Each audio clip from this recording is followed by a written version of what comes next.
Good afternoon, everybody. Shavua Tov. Welcome to the Israel Brief. And as you know, the Israel Brief is brought to you by Lay of the Land. And if we haven't met, it's nice to meet you. I'm Rolene Marks, and I bring you those top stories making headlines every Monday to Thursday. But today we have just one mega story, and we can finally declare that after a period of just over 2 years and 4 election cycles, Israel finally has a government.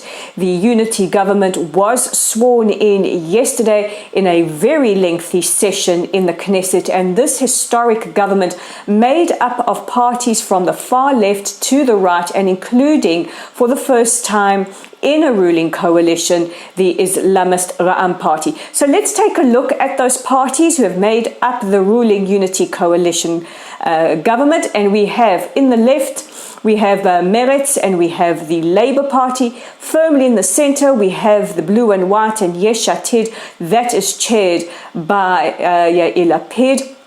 To the more right-leaning, we have New Hope, we have Yamina, which is chaired by the Prime Minister Naftali Bennett, as well as Yisrael Biteinu. And the real historic moment comes in with Islamist party Ra'am, which is the first Arab party to be part of a ruling coalition. So what happens to former Prime Minister Benjamin Netanyahu and his Likud party, as well as the Joint List, and as well as the ultra-Orthodox, or the ultra-Orthodox and the Likud have moved to become the opposition, which Netanyahu will head now. So what took place yesterday after many speeches, a very lengthy session in the Knesset, was the vote to bring in this government, which passed by, and we do have conflicting figures. We do have 60 for the government, a conflict between either 57 or 59 against, and either 3 or 1 abstentions. But at the end of the day, the majority vote went the way of the ruling unity coalition. And opening up the session was new Prime Minister Naftali Bennett in a speech which many of us are seeing as inclusive and conciliatory. He offered an olive branch to all sectors of Israeli society. He mentioned he understood that there were many who are disappointed, but we are all one country, and now the work begins. He gave thanks to former Prime Minister Benjamin Netanyahu and his wife Sarah for their sacrifices and the hard work for this country. He was heckled quite a bit during his speech by Netanyahu's supporters, and they were picked out by Yair Lapid and by outgoing Speaker of the Knesset, Yariv Levin, who has been replaced by Miki Levy. But on to Naftali Bennett's speech, he also spoke about the threat posed by Iran. He thanked the Biden administration for their support with the recent conflagration with Hamas in Gaza. That was just a month ago. He also spoke about our commitment to bring home the remains of fallen soldiers Hadar Golden and Oron Shaul, as well as our 2 civilians there, Hisham Al-Sayed and Avira Mengistu. He also spoke about the tragedy of Meron and alluded to one of the victims in his speech. And he spoke about the plans that the government has for this country. But the speech has been hailed by many as a real olive branch to all sectors of society. And he was followed by many other speeches, but we're going to focus on the speech of outgoing Prime Minister Benjamin Netanyahu, who, as expected, was not going to go quietly. His speech, many analysts have looked at and have come to the conclusion, was quite belligerent in his speech. He said that the coalition will do everything in its power to bring down what they are calling a dangerous government. He also spoke about the new government's lack of strength to deal with the Biden administration with regards to Iran, which many have taken as almost an insult to the Biden administration. It was a speech that one would have hoped Netanyahu wouldn't have made, that he would have been more conciliatory in his remarks. But, this is politics, and we do have to make mention that Israel is a democracy, a very robust democracy, a very vocal and sometimes exasperating democracy. But governments change in a democracy, and that is what we witnessed yesterday. After the vote came the swearing in of all members of the new government, and as is traditional, each person came up and gave their Hebrew name. Some say it looked like something like a bar mitzvah with Naphtali, son of Ayelet, daughter of. But this is the way that it goes. And as of today, we do know that former Prime Minister Netanyahu and newly elected Prime Minister Bennett have met for the changeover. We also know that there has been a handover at the Foreign Ministry. Gabi Ashkenazi, our Foreign Minister, who is now stepping out away from politics, handed over the reins to Yair Lapid. And we just want to take a moment to give thanks and acknowledgement to outgoing Foreign Minister Ashkenazi, who paid tribute to the incredible new agreements we signed during the course of last year. A lot of that was his hard work.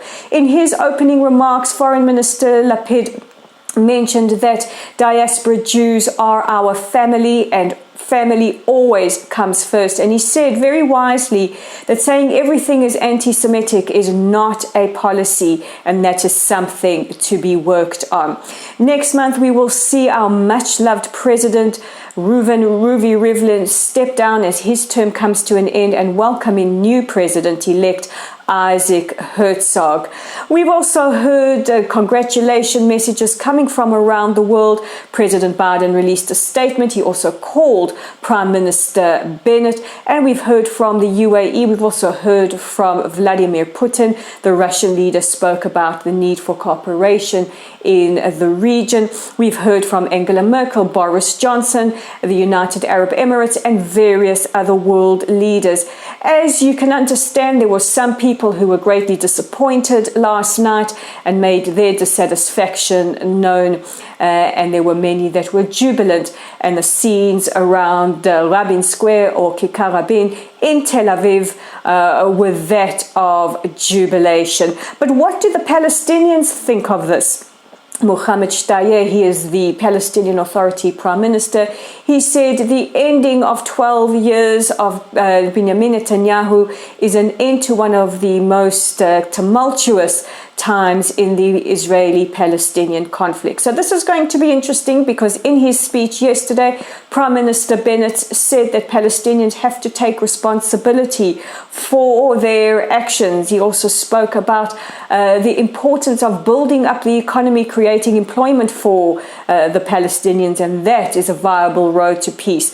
What this means, we will see. What we do know now is that the first priority of this government will be to heal divisions and wounds within Israeli society, and that the peace process might not be the top agenda item.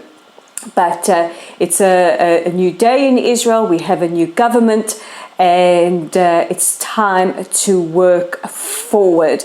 But what is the legacy of Benjamin Netanyahu? He is a leader who has achieved an incredible amount for the state of Israel, and we do have to acknowledge that under his leadership, Israel embarked on a world-leading vaccine rollout, one of the best, if not the best, in the world. The economy is strong, the military is strong, Israel's standing in the region is strong. We had the signing of the Abraham Accords, but he also leaves a complicated legacy in that this is a prime minister who is stepping down amongst a great deal of legal woes as his trials do continue.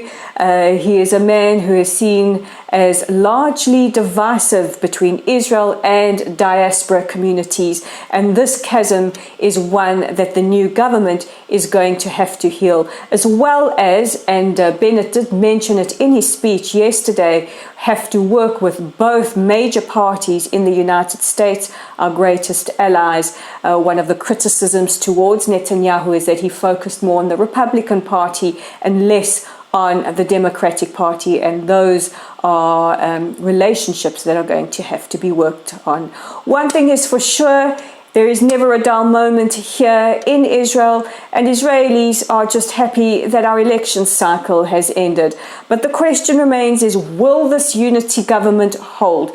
It is everybody's hope that it does, because a successful Israel means success for all of us. And with that, that brings the end of the special unity government sign-in coverage. But don't forget that you can check out our content online on our website at www.layoftheland.online. There is an outstanding article by Advocate Craig Snoyman.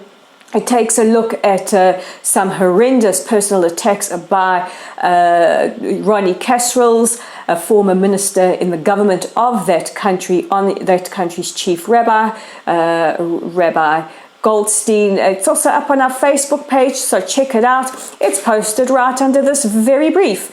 So while you are checking out the brief and that article, please like us, follow us, share our content, and don't forget we're on Twitter at Lay of the Land 5 and on YouTube at The Israel Brief. Click on that red subscribe button. And at the end of this historic day in Israel, all that remains for me to say is, I'm Rolene Marks, this is The Israel Brief, and I look forward to speaking to you tomorrow.